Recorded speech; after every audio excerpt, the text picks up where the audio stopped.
siapa Mbak yang membimbing Mbak atau menginspirasi bahwa saat S2 sudah harus terplanning, ini lanjutannya mesti S3, harus terconnected gitu? Siapa itu? Mungkin gini ya Mas ya, saya ini tipe orang yang strategik sebenarnya. Mhm. Jadi ketika kalau Mas Yudi melihat sharing saya ketika tadi saya menjelaskan proses interview, saya itu ketika proses interview saya harus jawaban saya supaya pertanyaannya adalah berkaitan seputar itu. Itu bicara tentang strategic thinking sebenarnya. Strategic thinking, ya. Saya itu orang yang berstrategi. Saya itu mengantisipasi saya harus ngapain ini supaya dapat ini. Apa yang kemungkinan apa yang bisa terjadi. Dulu ketika saya skripsi S1, saya itu bahkan punya kelompok belajar dengan teman saya. Ketika ada teman saya yang mau ujian skripsi, kelompok belajar kami baca skripsinya, terus kami list up pertanyaan-pertanyaan yang mungkin ditanyakan. Dan kemudian kita buat role play untuk ditanya jawab. Jadi ya itu bicara tentang strategic thinking. Saya ketika S2, saya mau apa? Oh, saya mau S3. Kira-kira kemungkinan apa yang harus saya persiapkan untuk S3 saya? Ya karena saya punya basic penelitian riset, saya tahu riset itu jalannya seperti apa yang harus dipersiapkan. Jadi dari awal tuh strateginya sudah saya buat. Salah satu konsep psikologi strategic thinking ini. Oke, ya. Lalu bagaimana Mbak? Kalau sudah kadung S2 yang tidak terplanning mau S3, karena memang di S2 karena Mbak memang dosen ya. Nah, mungkin juga ada memang ada satu, nggak tahu waktu itu sudah ada apa belum, yang belakangan kan yang saya tahu bahwa dosen harus S3. Nah, tapi bagaimana yang bukan dosen gitu ya? Tapi misalnya tertarik untuk S3 yang sudah tidak terplanning begitu, bagaimana untuk, karena banyak sekali yang datang bicara itu ketika khususnya yang keluar negeri ya, itu banyak tidak tembus, banyak ditolak karena memang kalau dilihat S2-nya kurang kuat atau apa gitu. Nah, itu bagaimana mensiasati kalau sudah kadung tidak terkoneksi gitu ya? Oke. Mungkin jawaban yang bisa saya berikan seperti ini ya Mas ya. Saya ingin S3 karena tahu bahwa jalur S3 itu akan sangat berguna bagi pekerjaan saya sebagai seorang dosen. Gitu ya. Nah, sekarang kembali ke teman-teman yang saat ini mungkin sudah S2 atau sudah selesai S2 yang mungkin bukan dari jalur dosen gitu ya. Mau S3 untuk apa? Gitu ya. Apa kegunaannya S3 bagi bidang karir masing-masing? Ya. Karena begini, S3 itu prosesnya dia akan fully penelitian. Yang PhD, gitu ya, seperti saya, topik penelitian saya pada saat itu mengembangkan teori yang namanya transformative learning, gitu ya. Itu berguna sekali karena saya mengajar area itu di psikologi UNAIR, gitu ya. Jadi saya tahu S3 ini akan sangat berdampak pada karir saya sebagai dosen dan juga profesi saya sebagai pengajar. Nah, namun kemudian bagi teman-teman yang mungkin bergerak di bidang korporasi, ya, korporasi, government. Kalau government mungkin masih ada ya, masih cukup banyak teman-teman S3 teman-teman S3 saya yang backgroundnya dari government, dari perusahaan, dari guru juga ada karena kemudian dia mau level up menjadi seorang dosen gitu ya. Tapi saya jarang sekali menemukan teman-teman yang S3 dari jalur korporasi, dari perusahaan tertentu gitu ya. Karena kan kalau yang correct me if I'm wrong ya, teman-teman yang bekerja di korporasi itu kan model kerjanya aplikatif sekali kan ya. Dia aplikatif sekali, dia tidak theoretical base kayak kami yang bekerja sebagai akademisi. Ya. Sehingga S3 itu mungkin kurang sekali relevansinya bagi teman-teman yang bekerja di korporasi. Oke, Tapi saya ingin ini untuk level up pengetahuan pendidikan. saya, gitu kan ya. Nah, mungkin tidak harus jalur S3, karena sekarang yang saya lihat skema pemerintah Australia ini, mereka sekarang memperbanyak ini ya teman-teman ya, memperbanyak short course, banyak sekali short course yang tersedia sekarang. Misalkan 6 bulan di Australia untuk belajar tentang topik khusus seperti misalkan pariwisata, belajar tentang perminyakan, tentang kelapa sawit atau apa gitu-gitu ya. Topik-topik khusus. Saya Ya. pikir wow, ini aplikatif sekali dan ini orang-orang yang bergerak di bidang non akademik di perusahaan ini relevan sekali. Mhm. Cari yang short course seperti itu Ya, memang ya, tidak 4 tahun, hanya 6 bulan kadang ya. bukan, tapi itu bermanfaat sekali. Oke, good, good. Ya, Jadi pikirkan lagi, S3 relevansinya apa untuk pekerjaan? Kalau oke. tidak perlu, karena ada cost and effects-nya juga ya teman-teman ya. S3 itu berat dan pasti itu akan memengaruhi mental health teman-teman. Tidak sedikit teman-teman S3 kita yang depresi, betul, karena berat sekali. Saya pun mengalami fase depresi itu, jantung berdetak cepat di akhir-akhir studi, nggak bisa tidur, ada ada banyak yang harus diperjuangkan ketika S3. Oke, oke. Orang-orang hanya S3 keren dan sebagainya, tapi ada Ya, cost yang ya. Oke, good. Oh, kayaknya sudah holistik banget ya informasinya ya, menjawab. Jadi saya belum menanyakan pertanyaan-pertanyaan saya sudah terjawab semua ya. Thank you Mbak Aryani. Baik, sebelum closing karena tidak terasa kita ngomong selalu mengalir sudah banyak sekali 1 jam lebih ini ya. Oke, sebenarnya saya mau 1 jam ya. Ternyata kita mendengarkan itu wah, kayak penting semua gitu ya. Oke. Nah, silakan teman-teman kalau ada pertanyaan silakan ditanyakan. mungkin sambil menunggu pertanyaan ya Mas ya, Ya, feel free silakan Pak. atau Ya. chat. Bagi yang sudah berkeluarga mungkin, karena kebetulan saya dari S2 itu Ah, kalian sudah berkeluarga ya. Cuma bedanya ketika S2 saya belum punya anak, dan ketika S3 saya punya anak gitu ya. nah itu. Punya anak, bagaimana ini kuliah bawa anak gitu ya. Betul. Hmm. Bentar Mbak. Ini Mbak ini sebelum saya tanya kayaknya sudah terlist ini kira-kira yang ditanyakan ini. Ini padahal ini pertanyaan saya terakhir. Tapi enggak apa-apa, sudah. Jadi Nggak apa-apa, bagaimana? saya tadi juga sudah mendata kira-kira Mas Yudi mau tanya apa ini. Oke. Ini benar-benar diterapkan ya. Tadi kayaknya saya tergiring gitu ya. Oke Mbak, silakan.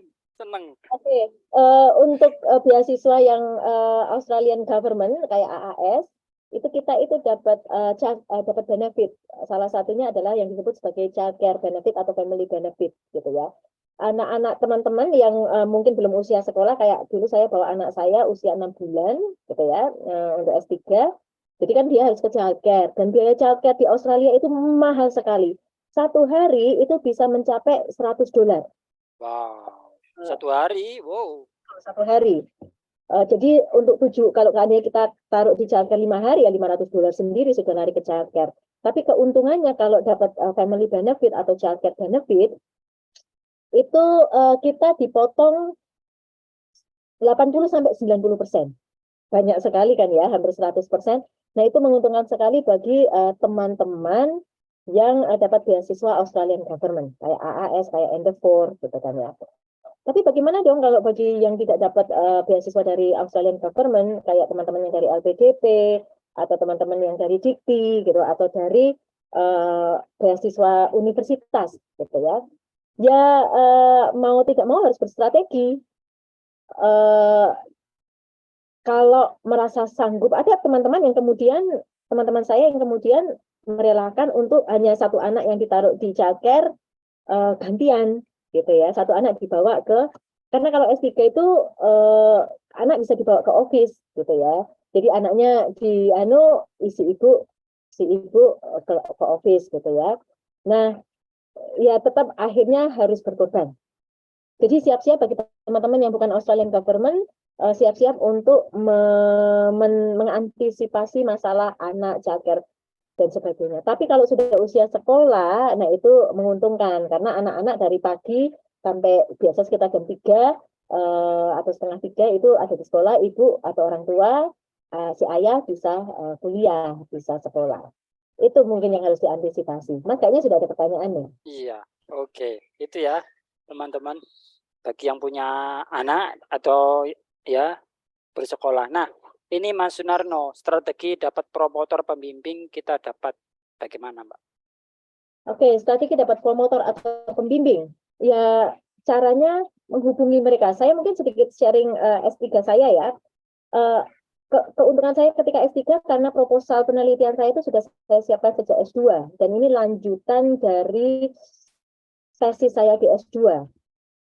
Sehingga proposal saya yang S3, proposal penelitian saya itu menurut saya cukup matang. Arahnya sudah cukup jelas. Seperti biasa, saya melakukan strategi saya yang ketika di S2, saya menghubungi profesor-profesor yang ada di Australia. Tapi kali ini saya lebih beretika, teman-teman. Saya tidak langsung nyebar 100, tidak. Saya hubungin satu dulu. Yang benar-benar kualifikasinya saya suka sekali, saya hubungin, gitu ya. Kalau dia bilang tidak bisa, ya kita ke orang lain gitu ya. Nah, waktu kasus saya ngubungin tidak dibalas-balas waktu itu. Sudah sampai 2 bulanan tidak dibalas-balas kan. Oke, saya pikir mungkin dia tidak tertarik gitu kan. Saya menghubungi yang gitu ya. Untungnya sama-sama di satu universitas. Nah, waktu itu ketika saya sudah fix saya mau ke Adelaide. Opsinya 2, Adelaide Uni, 3 sih, Adelaide Uni SA, atau Flinders. Saya tidak mau di Flinders lagi. Fokus saya waktu itu di Adelaide Uni. Jadi saya ngubungin orang-orang yang di Adelaide Uni dulu. Jadi saya sekarang lebih hati-hati tidak nyebar proposal, tapi satu persatu dulu saya tekuni dan saya approach dari awal sekali. Kunci yang pertama berarti begini ya Pak Sunarno ya, atau Mas Sunarno, proposal harus siap, proposal riset. Gitu ya. Template-nya seperti apa proposal riset? Jangan khawatir kalau di awal itu template-nya suka-suka kita lah. Karena tidak ada template yang baku dari universitas yang kita tuju nggak ada. Jadi sesuka-suka kita. Ya kayak proposal biasa dapat 1, bab 2, bab 3, tapi lebih dikompres karena kita nggak mau ya si calon supervisor itu baca berlembar-lembar gitu kan ya. Jadi resume sekali. Terus kemudian ya hubungin satu persatu, tunggu mereka jawab dulu. Kalau mereka tidak menjawab, kita bisa follow up. Saya sudah mengirim email. I'm wondering if you have read my email or if you probably miss my email. Saya masih menunggu jawabannya. Gitu saja di follow up. Ya. Itu mungkin strateginya, Mas. Iya, oke. Harus bersabar ya. Kalau sudah 1 minggu udah dibalas-balas nih. 1 minggu. Oke. Nah, ini Mbak Dian. Nah, Mbak Dian ini juga dosen sepertinya ya. Untuk jadi profesor, Mbak. Semoga juga saya doakan dan teman-teman doakan Mbak Aryani segera jadi profesor juga. Amin. Ya, kalau mau jadi profesor apakah harus linear, Mbak? S1, S2, kemudian mungkin juga S3-nya?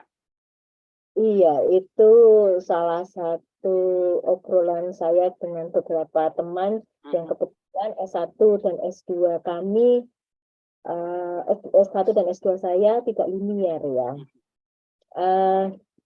S1 saya psikologi, S2 saya pendidikan, gitu ya.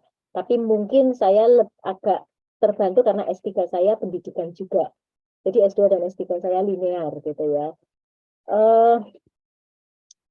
Saya mungkin tidak bisa 100 menjawab dengan baik ya pertanyaannya Mbak Dian ya. Karena posisi saya S1 dan S2 tidak linear. Yang saya lakukan sekarang ya saya ikutin alurnya aja deh. Nanti kalau ada jalan untuk jadi profesor ya pasti akan ada jalan. Kalau tidak, I'm happy with doing research, teaching dan sebagainya.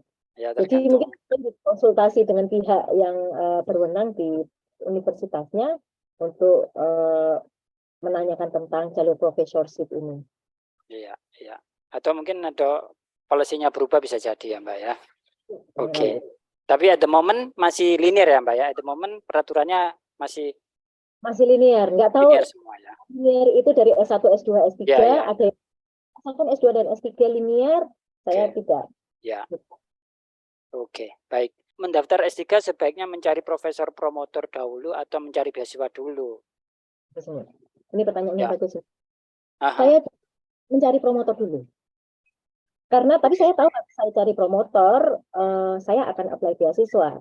Nggak mungkin saya akan S3 dengan biaya sendiri, saya nggak sanggup, gitu kan ya. Jadi mau tidak mau saya akan cari beasiswa. Tapi saya berstrategi saya harus dapat LOE pada saat S3. Saya memang ngejar LOE. Berbeda dengan S2 kemarin, saya hanya berdasarkan korespondensi dengan dosen di QUT dan kemudian dia memberikan rekomendasi hanya berdasarkan itu. Tapi itu rekomendasi itu levelnya bukan letter of acceptance ya. LOE itu adalah letter surat yang menyatakan kita diterima di universitas itu. Nah, saya waktu S3 kemarin untuk aplikasi beasiswa, saya ngejar dapat LOE. Meskipun Endeavor, wait a sec, Endeavor itu harus wajib, Endeavor tidak ada kewajiban harus dapat LOE. Begitupun juga AAS, tidak ada kewajiban harus dapat LOE, gitu ya. Tapi kan again teman-teman kalau tadi menyimak cara obrolan saya, cara bicara saya itu tipe orang yang challenge myself up gitu ya. Saya punya nilai lebih, apa yang bisa saya upkan lagi, naikkan lagi. Salah satunya adalah LOE ini. Saya berpikir gini, nilai saya bagus, oke. Saya punya pathway yang jelas, ya. Kalau saya sudah dapat LOE, kan pasti nilai plus lagi tuh ya. Pihak pencari beasiswa tidak akan berpikir, aduh saya nggak akan harus pusing-pusing nungguin si anak ini dapat LOE dari universitas ini, anak sudah dapat LOE ini. Jadi dia punya nilai positif ya. Waktu itu saya approach satu profesor di Adelaide Uni, dia bersedia, saya tanya gimana saya bisa dapat LOE. Kemudian dia bilang, kamu pergi ke website untuk admission, untuk pendaftaran deh. Saya hanya pergi ke website untuk admission, saya cari persyaratannya salah satunya IELTS, terus masukkan dokumen dan harus dapat rekomendasi dari pembimbing, calon pembimbing. Saya hubungi lagi dosen tersebut, saya minta rekomendasimu dong, saya mau daftar LOE. Hanya saya daftar LOE, duitnya dari mana ya? Saya bayar. Waktu itu, kalau saya tidak salah, sekitar $80. Kalau saya tidak salah ya, saya lupa, $80 itu berarti hampir 1 juta ya teman-teman ya. Wah rugi dong ya. Bah, saya kembali lagi ke prinsip awal. Ini investasi gitu ya. Jadi ya saya keluarkan waktu itu sekitar $80. Saya minta bantuan teman saya untuk bayarin. Saya transfer ke dia. Dan saya dapat LOE karena kemudian semua persyaratannya sudah terpenuhi. Baru setelah dapat LOE itu saya apply beasiswa. Itu again tadi strategi saya. Tapi ada juga teman-teman saya yang apply beasiswa dulu, dapat beasiswa dulu baru mencari universitasnya. Terserah mana yang bisa dilakukan. Monggo. Oke. Iya. Baik. Summary kan gitu ya. Oke. Step yang pertama, cari tahu available scholarship-nya apa aja. Gitu ya. Kalau saya, karena saya sudah fix mau ke Australia, ya saya cari beasiswa-beasiswa yang bisa saya telusuri untuk Australia. Ada LPDP, saya tidak bisa LPDP karena LPDP itu jalur yang bukan dosen ya. Picky, jelas saya tidak, saya memang agak picky teman-teman, gitu ya. Karena saya tahu saya bawa anak nih, saya tidak mau keluar uang untuk uang yang banyak gitu ya. Makanya pertama saya kejar beasiswa yang Australian Government. Ada AAS dan ada Endeavor itu. Step yang kedua, ini menurut saya hukumnya wajib. Anda menyebut diri Anda sebagai scholarship hunter tapi tidak melakukan ini, berarti kurang gigi. Baca panduan dengan detail. Saya kadang-kadang suka geli ya, melihat ada pertanyaan-pertanyaan misalkan di websitenya Pak siapa namanya tadi Pak Andi. Pak Andi. Beasiswa AAS sudah tutup atau belum Pak? Itu kan sebagai sesama scholarship hunter itu pertanyaan teman-teman. Oke. Itu ada semua di website. Itu pertanyaan yang mengindikasikan Anda tidak siap. ada scholarship hunter lain yang benar-benar mempersiapkan sampai detail. Gitu. Saya mempersiapkan beasiswa saya punya panduannya, saya cetak, saya highlight kata-kata penting, keywords. Nah ini mungkin sedikit tip ya teman-teman ya. Saya highlight keywords yang penting di buku panduan itu. Saya akan ambil keywords itu nanti di isian aplikasi saya. Karena dari situ saya tahu, oh mereka mengacu, misalkan kalau tidak salah dulu ada acuan dokumen apa di Australia yang menjadi acuan beasiswa Endeavour gitu ya. Saya buka, saya ke link dokumen tersebut, saya baca dokumennya, saya highlight keywords-nya, misalkan poin mereka adalah poverty alleviation untuk mengurangi poverty, kemiskinan. Kata-kata keywords kayak gitu, itu saya highlight, saya masukkan ke aplikasi saya. Karena menurut saya, kalau mereka mengacu di dokumen tersebut, mereka punya value yang sama yang ada di dokumen tersebut. Saya juga harus, aplikasi saya juga harus punya value yang sama. Kami akan bicara satu bahasa. Jadi benar-benar baca kata per kata, jangan sampai ada yang terlewat. Nah, jadi yang kedua, setelah kita tahu beasiswanya apa saja, baca panduannya dengan detail, jangan sampai ada yang terlewat. Itu dua list yang persiapkan bahasa Inggris, pasti tidak ada beasiswa yang tidak ada persyaratan bahasa Inggris. Anda tidak punya opsi selain memenuhi standar beasiswanya. 7 ya, ayat 7. Tidak ada itu lagi. Tidak ada opsi lagi. Dan yang ketiga yang seperti tadi ditanyakan sama Mbak Risa, ya kalau Anda mampu untuk hubungin universitasnya, cari letter of acceptance gitu-gitu, lakukan. Gitu ya. Tapi baca panduan itu salah satu langkah yang sangat penting. Itu mungkin Mas Yudi.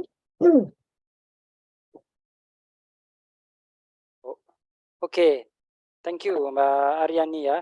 Jadi semoga terjawab ya Mbak Eka ya. Jadi memang harus dipersiapkan detail. Jadi hal-hal kecil apapun itu yang penting, yang super penting seperti Mbak Aryani bilang bahwa scholarship hunter sejati memang harus baca detail panduannya ya. Jangan yang kecil-kecil itu ditanyakan tanggalnya apa, persyaratannya apa ya. Nah, itu kan berarti nggak niat itu kan, asal-asal tanya aja gitu kan. Jadi memang harus kalau tahu apa beasiswa apa ini, oh jadi baca, oh syaratnya ini, tanggal ini buka ya gitu ya. Bahkan sampai seperti ini Mas Yudi. Saya kan apply 2 beasiswa, AAS sama Endeavour. Apa bedanya 2 beasiswa itu harus tahu kalau menurut saya ya. Karena itu akan memengaruhi ketika saya di interview. Betul. Mereka itu akan ngeling, kamu juga daftar di Endeavour. Kenapa kamu daftar di Endeavour? Itu saya sampai masih ada pertanyaan seperti itu. Jadi saya, apa sih bedanya Endeavour sama AAS itu? Jadi mungkin sampai sejauh itu yang dipersiapkan. Iya, detail banget ya. Tapi mungkin ya memang orang per orang berbeda-beda ya. Mbak Aryani bilang unik, every person unique ya. Tetapi memang ya kita bisa ambil point of view dari Mbak Aryani ya, dari individu Mbak Aryani, seorang yang sangat rigid, terplanning gitu ya.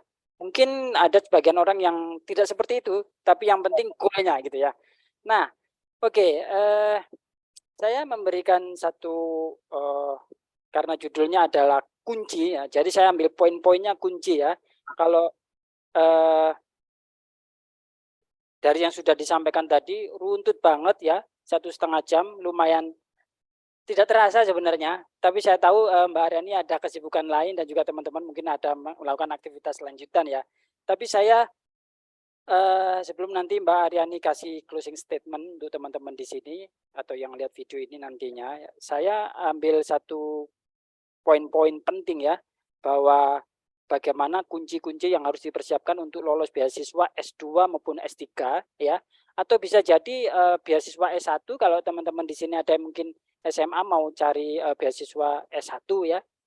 Nah, yang pertama adalah yang saya lihat adalah aktif dan proaktif ya.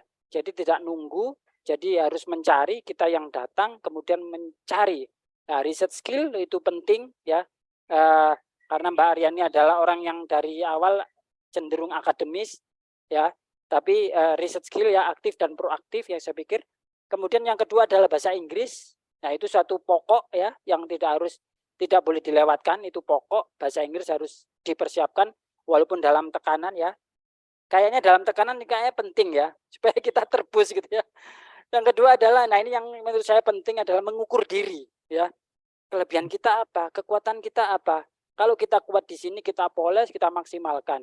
Lalu kalau kita rasa, oh ini kekuatan saya standar, jadi harus dikasih kekuatan lain supaya jadi berbeda, gitu ya. Jadi fokus pada menganalisa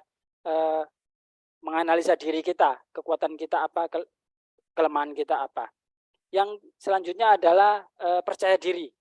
Nah, jangan jangan ragu ya. Kalau sudah terkumpul semua percaya diri ya. Kalau bisa seperti Mbak Aryani tadi ya, ngelit interviewer. Nah, itu skill yang susah itu ya, ngelit interviewer. Tapi bisa dicoba kalau mau, bisa enggak ya itu, atau nawar seperti tadi. Kalau ditawarin ya pakai bahasa Indonesia ya, bahasa Indonesia aja lebih lancar mungkin ya. Oke.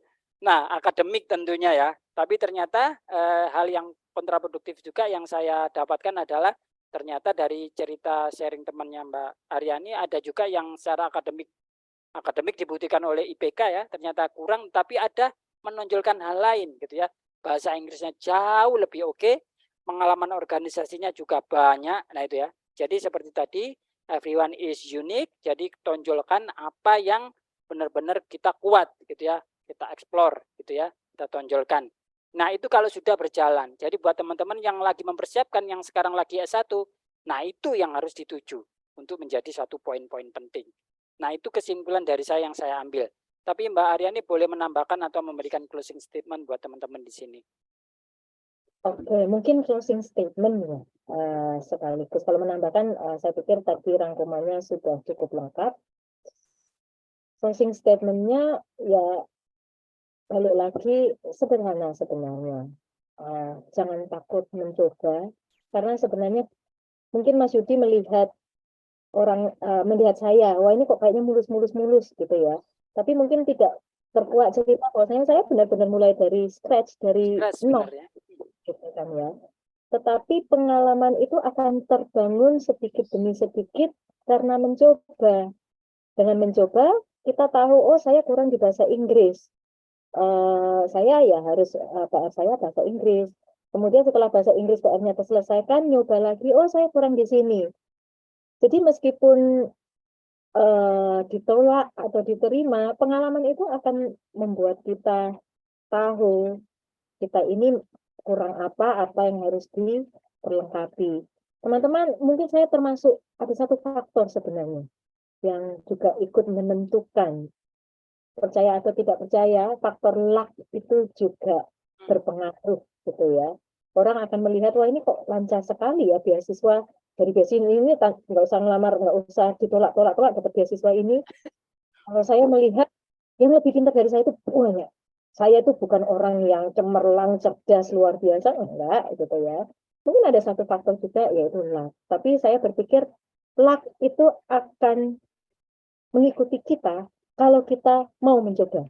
Oke. Bagaimana how can we be a lucky person if we don't want to try, if we don't want to create possibilities atau opportunities, kita nggak akan bisa mendapatkan luck atau mendapatkan sesuatu kalau opportunities-nya nggak kita buka.